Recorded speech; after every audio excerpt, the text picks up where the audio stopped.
farmers, the Indian farmer has once again shown his commitment to the resilience in the current year. The total area sown under Kharif and Rabi seasons are higher than the previous year. With a better monsoon, agriculture is expected to grow at 4.1% in the current year. In last year's budget speech, I focused on income security to farmers to double their income in 5 years. I had also announced a number of measures.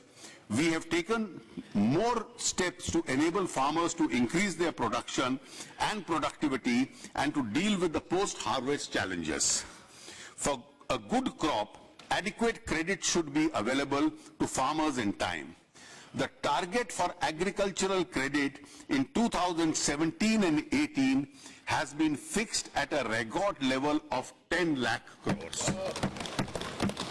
इस साल madam 10 lakh crore किसानों को credit के रूप में उसका प्रावधान किया गया है.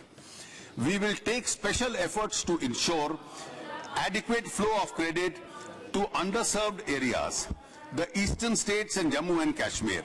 The farmers will also benefit from the 60-day interest waiver announced by the Honorable Prime Minister in respect of their loans from the cooperative credit structure.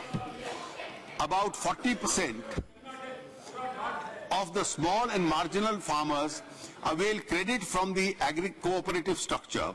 The primary agricultural societies at the end of the year, the primary societies at the end of the year act as a front end for the loan disbursements. We will support NABARD for computerization and integration of 63,000 functional PACs with core banking support and district cooperative banks. This will be done in 3 years at an estimated cost of 1,900 crores with financial participation from the state governments. This will ensure seamless flow of credit to the small and marginal farmers. At the same time, sowing farmers should feel secure against the natural calamities. The Fasal Bima Yojana launched by our government is a major step in that direction. The coverage of the scheme will be increased from 30% of the cropped area in 2016-17 to 40% in 2017-18 and 50% in 18-19. The budget provision of rupees 5,500 crores in the Yojana in budget estimate of 2016 was increased to rupees 13,240 crores in 16-17 to settle the arrear claims. I have proposed a sum of rupees 9,000 crores. The sum insured under the Yojana has been more than doubled from 69,000 crores in the Kharif 2015 to 1,41,625 crores in the Kharif of 2016. Issuance of soil health cards has gathered momentum. The real benefit to the farmers would be available only when the soil samples are tested, quality and nutritional levels of soil is known.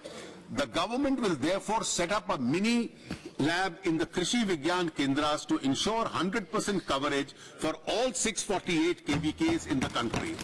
In addition to 100 mini labs will be set up by qualified local entrepreneurs, government will provide credit-linked subsidy to these entrepreneurs. A long-term irrigation fund has been set up in the NABARD.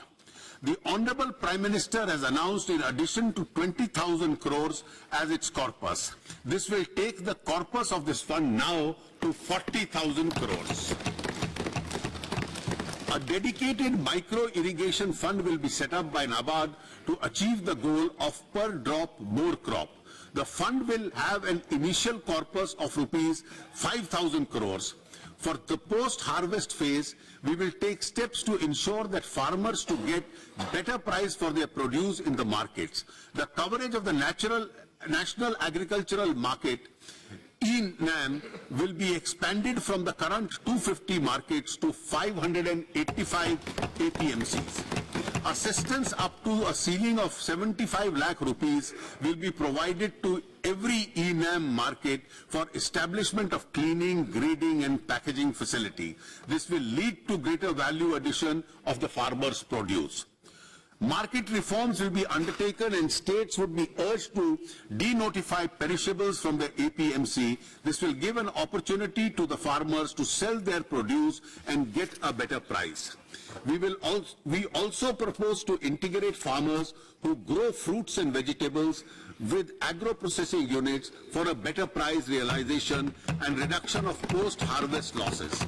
A model law on contract farming would therefore be prepared and circulated amongst the states for adoption. Dairy is an important source of additional income on farmers. Availability of milk processing facility and other infrastructure will benefit the farmers through value addition. A number of milk processing units set up under the Operation Flood program have since become old and obsolete. A dairy processing infrastructure development fund would be created, set up by NABARD with a corpus of 8,000 crores over 3 years. Initially, the fund will start with a corpus of rupees 2,000 crores.